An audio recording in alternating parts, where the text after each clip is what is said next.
what do you think about Jesus Christ? Fictional character, possibly a real man, but there's plenty of messiahs back in that time that we know of. Historically, Fictional character? Jesus of Nazareth? Yes. What year do we live in? 2013 right now, sir. 2013 after what? After somebody decided to change the time because they thought that there was something out there. We live in the year 2013 because Jesus Christ is an historical person who was born, and we mark our calendar by his birth. So please don't stand out here and act like, oh shoot, maybe Jesus never exist. Come on, buddy, let's be honest. Because had a calendar, then their myths were real, sir?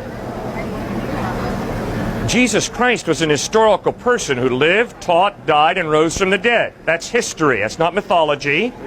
We mark our calendar according to his birth.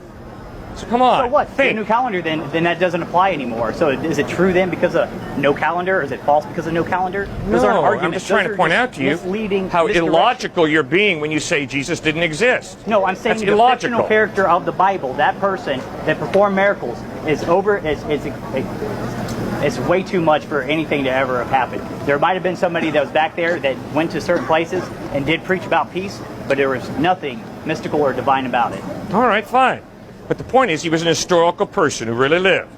Agreed? Maybe not even by the name Jesus, maybe by Messiah. And there was plenty of them. So it could have been just a combination of many people named Messiah that contributed to this myth that you're talking about.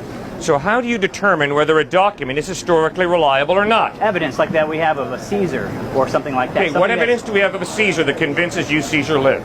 Okay, well, we have statues that are physical representations of that actual person. Statues? We have buildings, we have paintings, we have pottery. We have statues of Zeus. We have multiple documents from multiple historians. Multiple historians. Good. There we go. I don't believe Caesar existed because there's a statue of Caesar. There's statues of Zeus. There's statues no, of... I'm saying the combination of all that evidence there. So I don't trust statues to tell me who existed or not. What I trust is eyewitness testimony. People saw George Washington be inaugurated first president of the United States. That is historical knowledge based on the trustworthiness of eyewitness testimony. You don't base 2,000-year-old evidence on eyewitness stuff. That has to be physical artifacts, sir. Things that were like George Washington 200 years ago is a huge difference. Huge difference, especially with the technology we have to record that information. And the fact that other people recorded that disliked Washington is evidence that he did exist as a person, and it takes away that myth that backs him up. The people that believed in Jesus Christ and wrote about him were writing about him as a fictional character. They were all about him specifically. There's no contradiction except for maybe in the Quran where he's just a prophet. And if you take all that and you divide it up and you kind of look at it, he could have possibly existed as a man that had some good beliefs, but other than that, it's been exaggerated. All right, excuse me, ma'am. So what is your point? Anymore, what is your point about Jesus Christ? Do you think he lived or not? You can't say for sure. What I think it is there's a majority of, there's a bunch of messiahs. If you go over to the Middle East right now, which I've been, okay, there's messiahs over there right now trying to tell you that they know who God is. Yeah, and that's exactly what was happening back then. There's multiple people doing it. But now, how did Jesus live his life?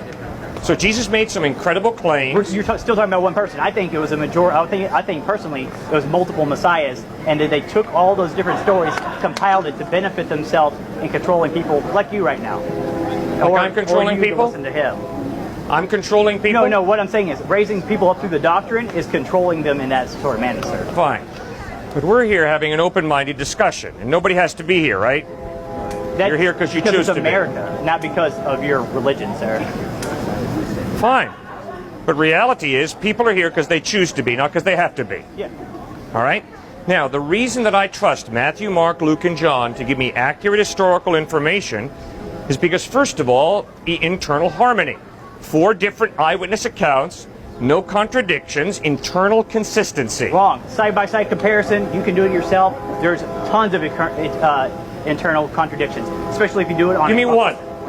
I can't name them off. How unfortunate. Okay, I got one. I just remember one. Sorry, it's hard to do off the top of my head. Matthew it didn't end the book with the resurrection of Jesus Christ. He didn't? No. The oldest text that we have do not have that in there. The rest of them do. Seems like a very important thing to have. That's a very interesting point. The only problem is you got it wrong. It's not Matthew, it's Mark you're talking about. The end of Mark is done in the earliest Greek manuscripts, not Matthew. Okay, so let's try and keep our facts straight. Okay, my bad. It's a name. It's all right.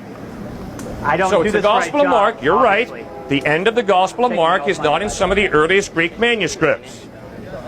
But sir, before that questionable ending of Mark, the tomb of Jesus Christ is empty. The resurrection is clearly taught in the Gospel of Mark. The resurrection appearances are not recorded in the earliest form of Mark, but the empty tomb is right there. Okay, so you do not have a dead Christ at the end of Mark. You have a resurrected Christ at the end of Mark. So the Gospels are totally consistent. Jesus lived a sinless life. He taught amazing ethical teachings. He died on a cross to forgive us for our sin, and he rose from the dead. He could have sinned there. There's plenty of room in there for him to have sinned. Fascinating point. You're right. Matthew, Mark, Luke, and John were not playmates with Christ at the age of 12, 13, and 10. Yeah. But they lived with Christ for 3 years. And in those 3 years, they observed that Christ never sinned once. Not once. Not once. In fact, in John chapter 8, Jesus could look into the faces of his enemies and say, "Which one of you can prove me guilty of sin?" And his enemies were silent. So the overwhelming evidence is Christ lived a magnificent life. Okay, so that's not evidence. That's hearsay from a book that you still have yet to validate, sir. All right, so the first piece of evidence that the Gospels are reliable is internal consistency. The second piece of evidence that the Gospels are reliable is literary style. So if I wrote on a napkin, this napkin is consistent because it's on the napkin and it's the consistency of the napkin.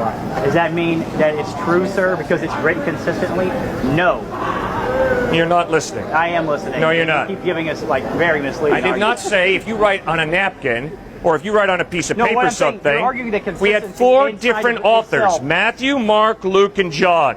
When you read those 4 unique, different accounts That have of been translated Christ, together for there the are past no 2 days. contradictions. There's an internal consistency. That is what I said. There's Now not. please get the wax out of your ears and listen. There's not. And then I'm only respond deaf to what I because I'm a veteran, say. so I might be Don't hard of hearing, respond but to what I that's don't none of say. your concern. Respond to what I say. I respond to what you say. Yeah. Now respond to what I say, which am. means you got to listen.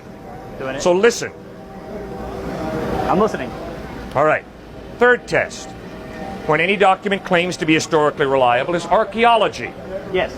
Does archaeology validate Bethlehem, Jerusalem, Nazareth? No, it doesn't. No historical record Okay, of Nazareth how being does it there not? when historically Jesus should have been there. Pardon? There's no historical evidence of Nazareth being there when historically when Jesus. Yes, was there there. is. There's not. Well, I'm sorry. I had to study that because a student at UCSB challenged me on that. I had to go back and clearly farm tools, inscriptions in caves show that Nazareth was a very small town in the 1st century AD. Crystal clearly, archaeology So what shows are you that. using? You're using carbon dating to verify when exactly that was, sir? We're using technology to do that?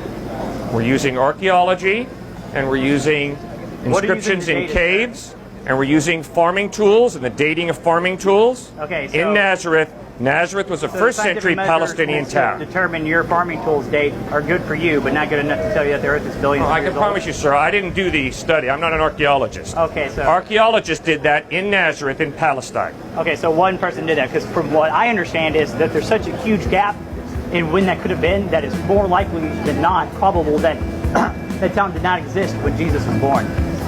Sir, that's an old argument that's been debunked by archaeology, No, sir, it okay? has not been. Yes, it has. No, it hasn't. Just give me a little bit of evidence to back that up. Okay, I I'll gave you pull it the up on evidence Google that right Nazareth now. did exist as a 1st Pull century up some town. evidence on Google right now. All right, we're going to go on to somebody else now, okay? Go ahead, You go ahead and pull up your evidence on Google.